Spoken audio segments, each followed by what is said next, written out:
کی جامع مسجد میں وہ 4 گھنٹے لگاتار توحید پر واز کیا کرتا تھا۔ علماء ہند کا شاندار ماضی کی ایک کتاب ہے، اس میں میں نے پڑھا کہ شاہ جی نے دلی کی جامع مسجد میں تقریر کی تو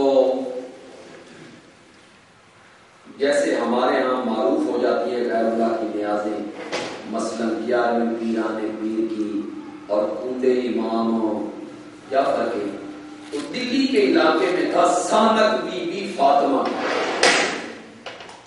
وہاں کیا تھا جی، سانک بی بی، حضرت فاطمہ کی نام پہ وہ سانک بتاتے اور اسے تقسیم کرتے ان کی نیاز کے طور پر۔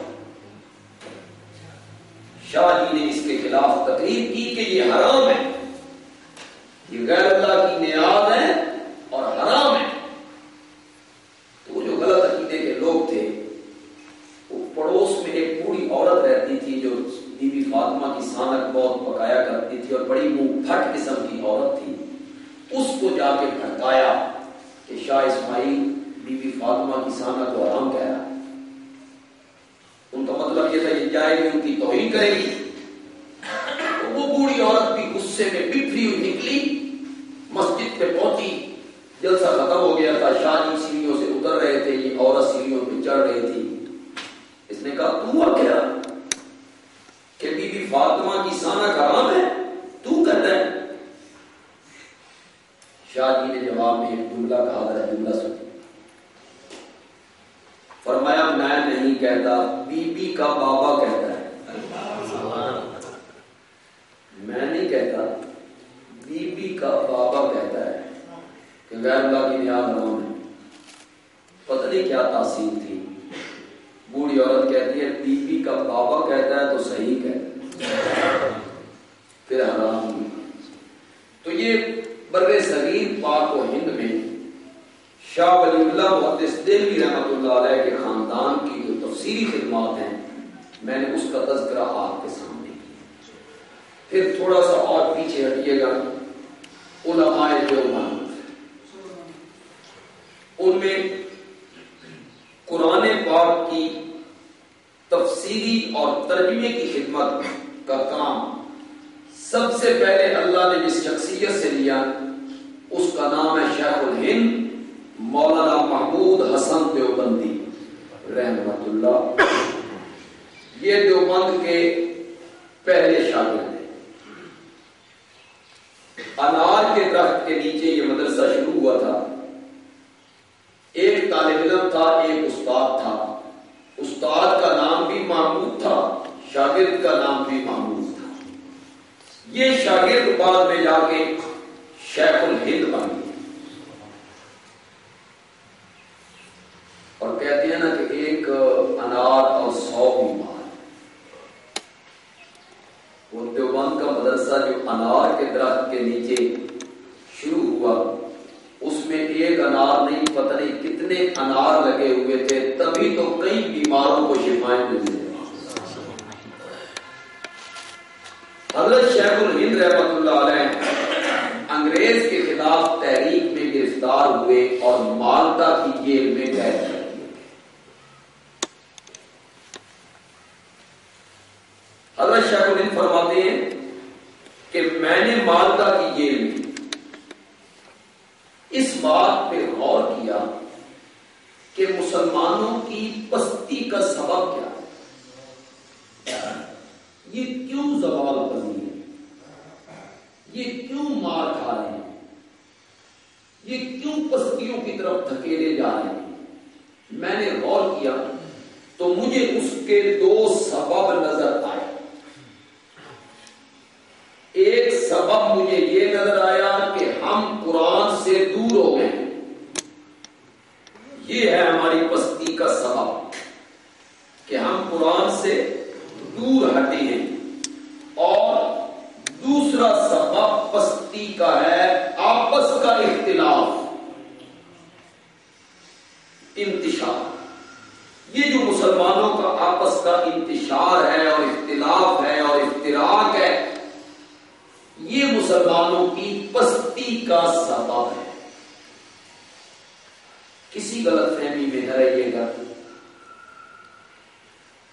اس اختلاف سے مراد وہ اختلاف ہے جو فروعات میں ہوتا ہے. اصول میں جو اختلاف ہے اسے آپ اختلاف نہیں کہیں گے. دین ہے. اصول کیا ہے؟ توحید، سنت، قیامت، ختم نبوت. یہ جو اصول ہیں ان میں انہی چیزوں پہ کاربند رہنا ہے جو قرآن و حدیث سے ثابت ہیں. جو لوگ اس اصول سے ہٹ جائیں گے وہ فرقہ واریت کا پرچار کرنے والے ہوں گے. نہیں سمجھ آئے میری بات؟ جس طرح آج تک دہشت گردی کی صحیح تعریف نہیں ہو سکی، اسی طرح آج تک فرقہ واریت کی بھی صحیح تفسیر ہو. ہر ایک بول رہا ہے فرقہ واریت بڑا ناسوب ہے جی، فرقہ واریت نے ملک کو تباہ کر دیا جی، فرقہ واریت بڑی غلط چیز ہے جی. فرقہ واریت ہے کیا؟ فرقہ واریت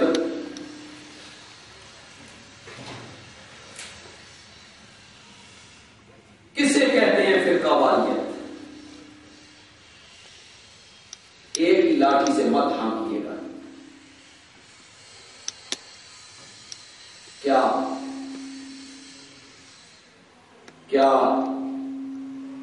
یہ کہنا کہ عبادت ایک اللہ کی کرو اور پکار ایک اللہ کی کرو، جس طرف آپ پھیر رہے ہیں اس سے دوسری طرف پھیر رہے ہیں تو کام ہو جائے. جس طرف پڑھ رہا ہے اس طرف دوسری طرف پھیر تو کام ہو جائے. یہ سبھی ڈر انسان سمجھائیں گے. ٹھیک ہے استاد نہیں بس ٹھیک ہے.